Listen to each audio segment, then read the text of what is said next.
Selamat pagi, perkenalkan nama saya Riri Florentia dengan nomor NIM 223010202008 dari Program Studi Pendidikan Bahasa dan Sastra Indonesia, jurusan Pendidikan Bahasa dan Seni, Universitas Palangkaraya. Terima kasih. Halo teman-teman semua, kali ini saya akan membahas tentang teks deskriptif faktual.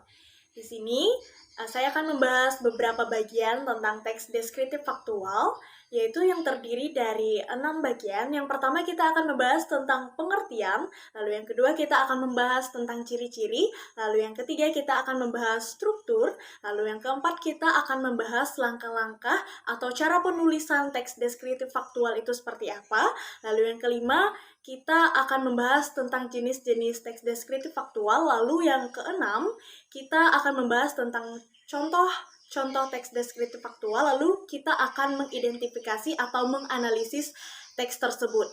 Baik, langsung saja kita masuk pada materi yang pertama, yaitu pengertian tentang teks deskriptif faktual. Teman-teman pasti pernah mendengar atau pernah membaca teks deskriptif, atau teman-teman secara tidak sengaja membaca teks deskriptif faktual ataupun mendengar teks deskriptif faktual itu secara tidak sadar. Lalu, seperti apa sih teks deskriptif faktual itu? Nah, teks deskriptif faktual itu adalah gambaran suatu objek baik, hal maupun orang dengan mengungkapkan identitasnya apa adanya, sehingga pembaca bisa membayangkan keadaan yang sebenar-benarnya. Lalu, yang kedua itu adalah ciri-ciri teks deskriptif faktual. Teks deskriptif faktual akan ada penjabaran atau penggambaran suatu objek seperti tempat, peristiwa, dan lain sebagainya. Teks deskriptif juga berisi tentang penjelasan yang akan melibatkan seluruh panca indera, penglihatan, penciuman, hingga perabaan. Lalu yang ketiga, kita masuk pada struktur teks deskriptif faktual. Struktur teks deskriptif faktual ini dibagi menjadi 3. Yang pertama adalah identifikasi, dan yang kedua adalah deskripsi bagian, dan yang ketiga adalah simpulan atau kesan. Yang pertama itu adalah identifikasi. Apa sih itu identifikasi? Nah, identifikasi itu adalah penentuan identitas dari orang, objek, dan benda lain. Lalu yang kedua adalah deskripsi bagian. Deskripsi bagian ini berisi gambaran-gambaran atau penjelasan tentang objek atau hal yang dibahas di dalam teks. Lalu yang terakhir yaitu adalah yang ketiga, simpulan atau kesan. Simpulan adalah penegasan pada hal yang dianggap penting. Kesimpulan bisa dicantumkan atau tidak. Kita masuk pada penjelasan yang keempat, yaitu langkah-langkah penulisan dalam teks deskriptif faktual.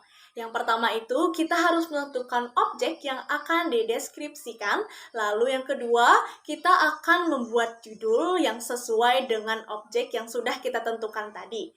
Lalu yang ketiga, kita membuat kerangka-kerangka. Lalu yang keempat, kita mencari data dengan objek yang sudah kita tentukan tadi. Lalu yang kelima, kita menata kalimat di dalam struktur paragraf deskripsi. Lalu yang keenam, kita menulis secara rinci objek yang akan dibahas. Lalu yang terakhir yaitu yang ketujuh, menggunakan variasi kata yang menarik. Selanjutnya kita masuk pada materi yang kelima, yaitu adalah jenis teks deskriptif faktual. Jenis teks deskriptif faktual ini dibagi menjadi 2. Yang pertama itu adalah paragraf deskripsi sugestif, lalu yang kedua itu adalah paragraf deskripsi ekspositoris.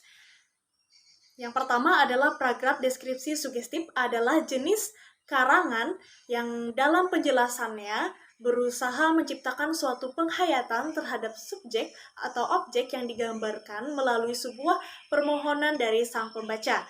Dan yang kedua adalah paragraf deskripsi ekspositoris adalah jenis deskripsi paragraf yang ditulis dengan tujuan untuk membuat pernyataan jika bertemu, melihat, atau bertemu dengan objek tersebut. Lalu kita masuk pada penjelasan materi yang terakhir, yaitu materi yang keenam tentang contoh teks deskripsi faktual itu.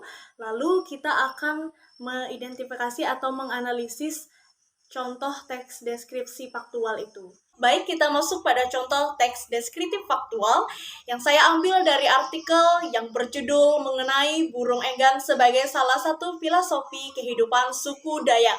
Burung enggang yang disebut juga burung rangkong tersebar di Asia dan Afrika yang terdiri dari 57 spesies. Di antaranya ada 14 spesies yang terdapat di Indonesia dan melekat menjadi filosofi di kehidupan suku Dayak.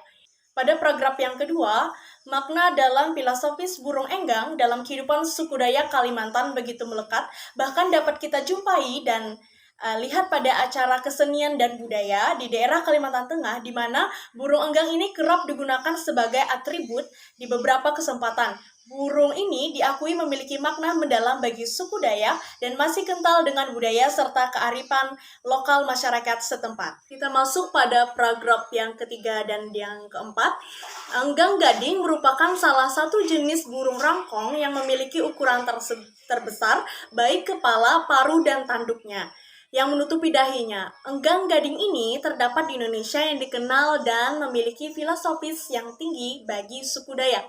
Pada paragraf yang keempat, jumlahnya yang semakin sedikit pun menjadi alasan pemerintah untuk menjaga jenis fauna ini untuk dilindungi oleh undang-undang. Saat ini masih mudah burung ini memiliki saat masih muda, burung ini memiliki paruh dan mahkota berwarna putih. Warna putih pada paruh dan mahkotanya yang berubah menjadi orange dan merah sangat sering. Hal ini terjadi karena enggang menggesek paruh ke kelenjar sehingga menghasilkan perubahan warna. Burung enggang menyukai daun ara yang menjadikan makanan favoritnya. Namun tak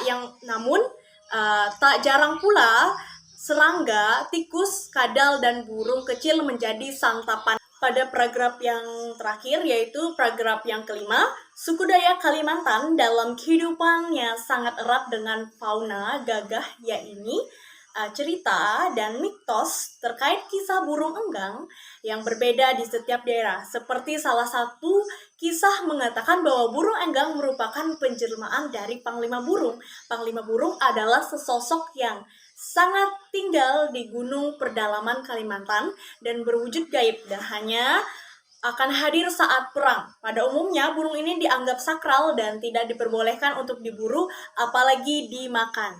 Kita masuk pada analisis contoh teks deskriptif faktual itu tadi, yang pada paragraf yang pertama itu adalah bagian dari identifikasi karena di situ ada objek dari suatu teks deskripsi tadi.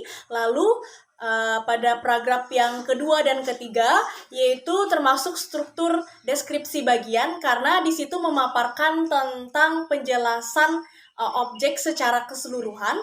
Lalu pada paragraf yang ketiga itu adalah struktur kesimpulan atau kesan. Baik, itulah tadi pemaparan materi kita tentang teks deskriptif faktual. Semoga bermanfaat bagi teman-teman semua. Saya ucapkan terima kasih.